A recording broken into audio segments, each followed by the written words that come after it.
yaman nga ng mga inaaring ganap sa pananampalataya, mayroon tayong kapayapaan sa Diyos sa pamamagitan ng ating Panginoong Hesukristo. Sa pamamagitan din naman niya ay nagkaroon tayo ng ating pagpasok sa pamamagitan ng pananampalataya sa biyayang ito, na diyan ay nagsisilagi tayo at nangagagalak tayo sa pag-asa ng kaluwalhatian ng Diyos. At hindi lamang gayon, kundi naman nangagagalak tayo sa ating mga kapighatian, na nalalamang ang kapighatian ay gumagawa ng katiyagaan, at ang katiyagaan ng pagpapatunay, at ang pagpapatunay ng pag-asa. At ang pag-asa ay hindi humihiya, sapagkat ang pag-ibig ng Diyos ay nabubuo sa ating mga puso sa pamamagitan ng Espiritu Santo na ibinigay sa atin. Sapagkat nang tayo ay mahihina pa, ay namatay si Kristo sa kapanahunan dahil sa mga masama. Sapagkat ang isang tao'y bahagya ng mamatay dahil sa isang taong matuwid, bagamat dahil sa isang taong mabuti, marahil ay may mga ngahas mamatay.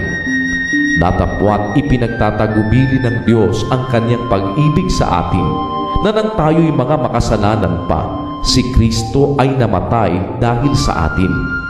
Lubha pa nga ngayong inaaring ganap sa pamamagitan ng kanyang dugo, ay manganiligtas tayo sa galit ng Diyos sa pamamagitan niya.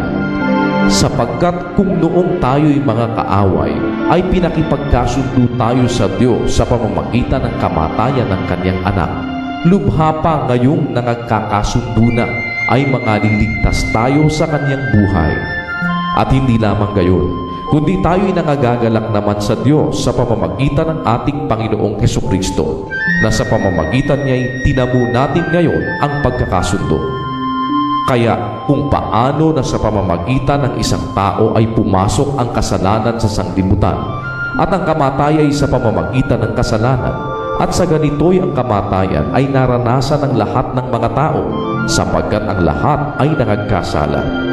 Sapagkat ang kasalanan ay nasa sanglibutan hanggang sa dumating ang kautusan, ngunit hindi ibinibilang ang kasalanan kung walang kautusan. Bagaman ang kamatayan ay naghari mula kay Adam hanggang kay Moises, kahit doon sa hindi nangagkasala man ng tulad sa pagsalangsang ni Adam, na siyang anyo niyaong darating. Datapwat gayon din ang kaloob na walang bayad ay hindi gaya ng pagsuway, sapagkat kung sa pagsuway ng isa ay nangamatay ang marami, lubha pang sumagana sa marami ang biyaya ng Diyos at ang kaloob dahil sa biyaya ng isang lalaking si Hesukristo. At ang kaloob ay hindi gaya ng nangyari sa pamamagitan ng isang nagkasala, sapagkat ang kahatulan ay dumating sa isa sa ipagdurusa. Datapwat ang kaloob na walang bayad ay dumating sa maraming pagsuway sa ika-aaring ganap. Sapagkat kung sa pagsuway ng isa ay naghari ang kamatayan sa pamamagitan ng isa, lubha pang magsisipaghari sa buhay ang nagsisitanggap ng kasaganaan ng biyaya at kaloob ng katwiran sa pamamagitan ng isa, sa makatwid bagay si Hesukristo. Kaya kung paanong sa pamamagitan ng isang pagsuway ay dumating ang hatol sa lahat ng mga tao sa ipagdurusa, gayon din naman sa pamamagitan ng isang gawa ng katwiran, ang kaloob na walang bayad ay dumating sa lahat ng mga tao sa ika-aaring ganap ng buhay.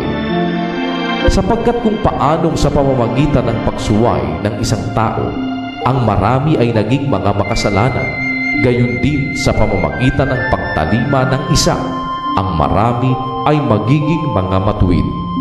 At bukod sa rito ay pumasok ang kautusan upang ang pagsuway ay makapanagana, datapwat kung saan nananagana ang kasalanan ay nananaganang lubha ang biyaya, upang kung paanong ang kasalanan ay naghari sa ikamamatay, ay gayon din naman ang biyaya ay makapaghahari sa pamamagitan ng katwiran sa ikabubuhay na walang hanggan sa pamamagitan ni Hesukristo na Panginoon natin.